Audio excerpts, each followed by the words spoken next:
astronomers from around the world are expressing excitement about a radio signal coming from deep space. New Scientist magazine reports some say it might be a signal from an alien civilization. XRI's flagship Interstellar 1 will be the first spacecraft ever to arrive at a destination outside our solar system. Extrasolar is by far the most difficult game I've ever had to describe to people. They just don't get it unless they see it.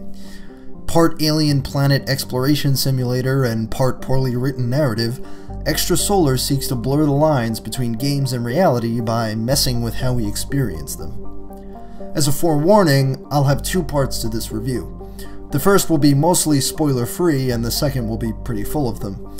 It's really difficult to talk about the game without giving anything away, so if you're intrigued by the concept and want to try it out for yourself, I'll let you know when to stop watching. Okay, so here we go. Bear with me. Extrasolar takes the guise of an authentic-looking private space colonizing corporation's website called the Exoplanetary Research Institute, or XRI. This company has landed an unspecified number of land rovers, not unlike the Mars Curiosity, on a fresh alien planet called Epsilon Prime. You will tell the rover where to go on your map of the alien island and what direction you want it to take a picture. Each of these photos is unique depending on where you face your rover and what time of day it is on Epsilon Prime. When you receive the picture, you get to tag alien wildlife in the photo like Facebook. You tag candid alien wildlife for scientific analysis the same way you would tag a drunk friend the morning after a very sloppy evening. That about sums up Extrasolar. Anyway, when you sign up, you get assigned to one of these rovers and you can start exploring an alien planet in that spare time you have between feeding your dog and going to work. This is all offered to you for free, which is very kind of them. Extrasolar can be 100% free to play, or experience, so long as you can deal with a few limitations. Firstly, every time you take a picture with your rover, it takes time to get back to you on Earth, just like real extraplanetary exploration. In the free version, each picture takes a minimum of 4 hours. You can pay a premium to get your photos quicker, access to higher bandwidth, the game will tell you, as well as have unlimited use of neat tricks like panoramas and infrared filters. You can even be kind and pay a little more to secure access to brand new missions as they become available down the line. But I'm getting ahead of myself. The biggest experience the game tries to get across is the authenticity of exploring a planet via crowdsourcing. Aside from probably being the least scientific way to go about doing this, the game tries really hard to blend itself into your reality. For example, when you first sign up for a rover, the website will tell you all the positions are filled, and they'll let you know when more become available. So sorry.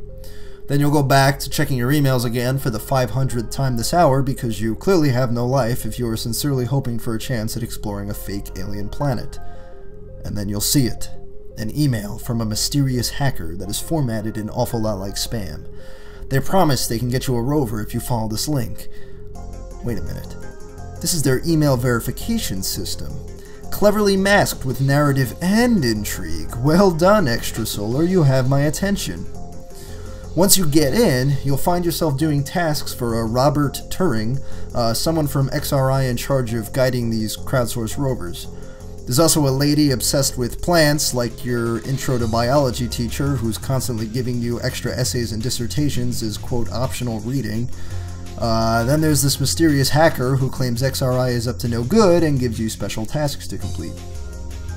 This is all made rather authentic at first.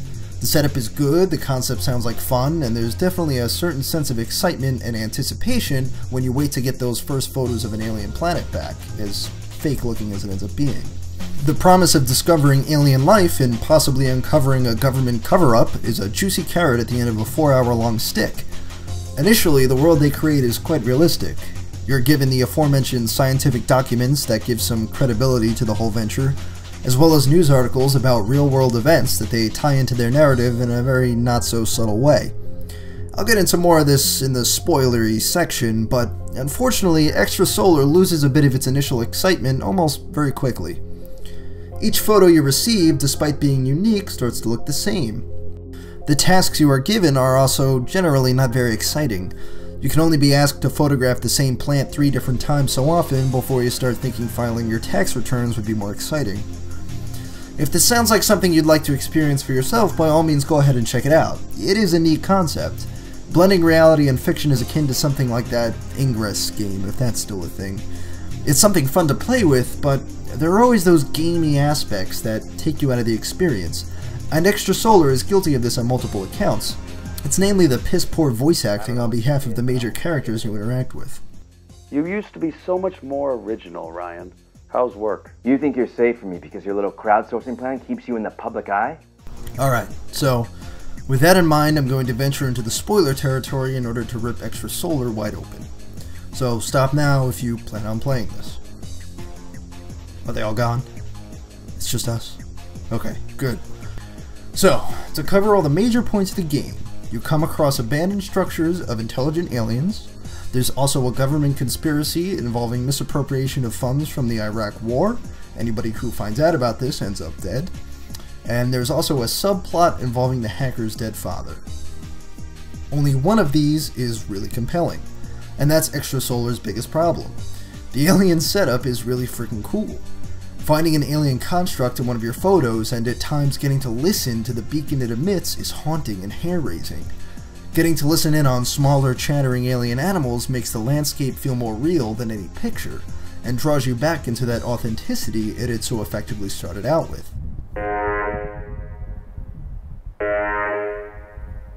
That authenticity just completely unravels as the game unfolds.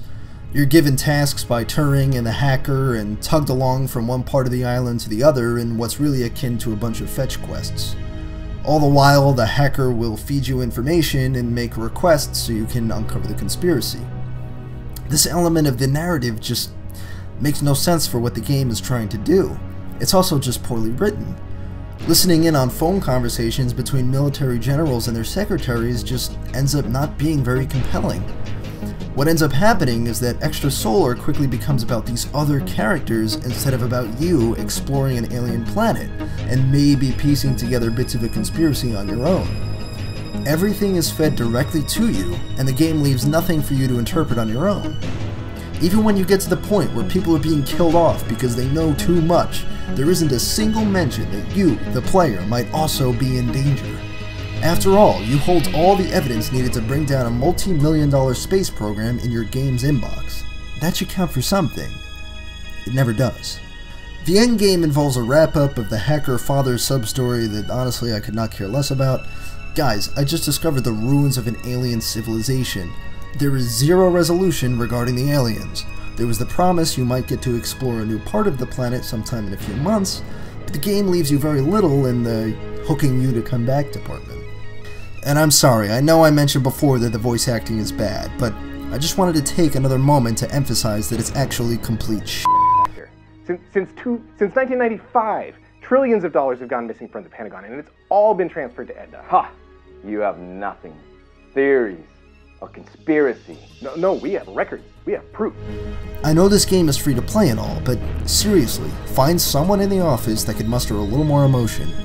Nothing yanks you out of the experience faster, like someone blatantly reading a script about aliens like they're a local news anchor. It'll just be another baseless conspiracy theory, like Roswell. Roswell was real! Ah! So look, if you're still curious and want to play, I'd say it's still worth dawdling around the free version of the game for a while to see what it's about. I played it on and off for a month or so whenever I remembered to give my rover new coordinates. I am looking forward to some more content to explore, hopefully this time with some better voice-acted dubious military generals. And when that happens, I'll make sure to keep you posted. In the meanwhile, I'll leave you with the timeless words of Robert Turing. Dream to worlds beyond.